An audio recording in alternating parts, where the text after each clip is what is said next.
Hello traders, बहुत सारे लोग इंट्राडे ट्रेडिंग के लिए स्टॉक सिलेक्शन नहीं कर पाते। तो मेरा मानना ये है कि आपको सिर्फ इतना समझ लेना है कि कौन से जो इंडाइसेस है उनमें बहुत अच्छी मूवमेंट होती है।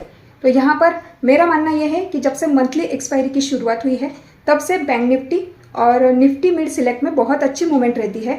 और बहुत बार आपने मेरे वीडियोज़ में भी देखा होगा कि मैंने बहुत बार निफ्टी मिड सिलेक्ट में बहुत अच्छे ट्रेड लिए हैं और टारगेट्स भी लिए हैं। तो समझने का यहाँ पर ये पॉइंट है कि अगर मिड निफ्टी सिलेक्ट और बैंक निफ्टी अगर मूवमेंट कर रहे हैं तो उनमें जो मेन वेटेज स्टॉक है वो भी मूवमेंट कर रहे हैं।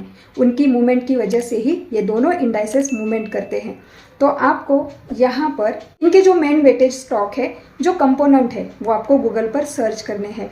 यानी कि यहाँ पर गूगल पर आपको जाना है और वहाँ पर आपको सर्च करना है कि bank Nifty main weightage stocks. ऐसा सर्च करने के बाद आपको बैंक निफ्टी के जो मेन वेटेज कंपोनेंट है, जिनकी वजह से बैंक निफ्टी में मूवमेंट रहती है, चाहे वो ऊपर की तरफ हो चाहे वो नीचे की तरफ हो, तो ऐसे स्टॉक्स के बारे में आपको, ऐसे स्टॉक्स के नाम यहाँ पर आपको पता चल जाएंगे।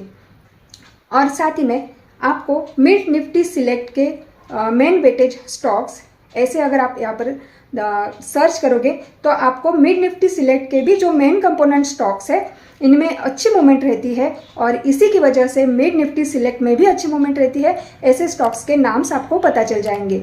अब आपको ये देखना है, ये नाम पता करने के बाद आपको कोई भी एक रैंडम स्टॉक्स आप ले लो, आप उसके चार्ट को आप 15 मिनट का टाइम फ्रेम लगा दो और यहाँ पर आपको इस चार्ट पर 20 वेटेड मूविंग एवरेज का इस्तेमाल करना है।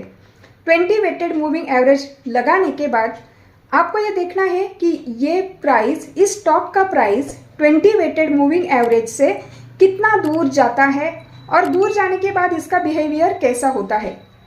यानी कि चाहे वो ऊपर की तरफ दूर जाए, चाहे प्राइस नीचे की तरफ दूर जाए, लेकिन आपको तुरंत ही समझ में आएगा कि इसमें मूवमेंट रहती है। अगर आपको स्टॉक मार्केट को सीखना है और तुरंत ही आपको ऑप्शन बाइंग या ऑप्शन सेलिंग नहीं करनी है, ऑप्शन बाइंग और ऑप्शन सेलिंग दोनों ट्रेडिंग बहुत ही रिस्की होती है। इसमें आपको प्रॉफिट भी बहुत ज़्यादा जल्दी से दिखता है और लॉस भी बहुत जल्दी से दिखता है। तो ऐसे डर की वजह से लोग यहाँ पर सीखने समझने के बजाय बहुत बड़े लॉस करके मार्केट से एग्जिट कर लेते हैं, इसे सीखने की कोशिश नहीं कर पाते। तो इसे सीखने का और समझने का बहुत सरल सिंपल तरीका है, आप इंट्राडे ट्रेडिंग में स्टॉक ट्रेडिंग शुरू कर दो। इसके लिए आपको जैसे मैंने कहा है वैसे स्टॉक को सिलेक्ट करना है, उस पर 20 वेटेड मूविंग एवरेज लगाना है। इसकी वजह से आपको इस मूविंग एवरेज से उस स्टॉक का प्राइस दिन में कितनी दूर बढ़ता है या फिर दिन में कितनी दूर नीचे गिरता है, ये आपको पता चल जाएगा। याद रखना है, जिस स्टॉक में भी प्राइस में मूवमेंट रहती है उसी स्टॉक्स में आप पैसा बना सकते हैं, चाहे वो सेल साइड का हो चाहे वो बाय साइड का हो। अब इसके लिए कवर ऑर्डर को कैसे यूज़ करना है, इंट्राडे ट्रेडिंग के लिए मेन जो होता है उसमें आपको सरल सिंपल तरीके से अगर सीखना है तो कवर ऑर्डर का यूज़ करो। जब आप एंट्री के लिए ऑर्डर लगाते हो, उसी ऑर्डर के साथ साथ आप उसमें स्टॉप लॉस का ऑर्डर भी लगा सकते हो और टारगेट का ऑर्डर भी लगा सकते हो।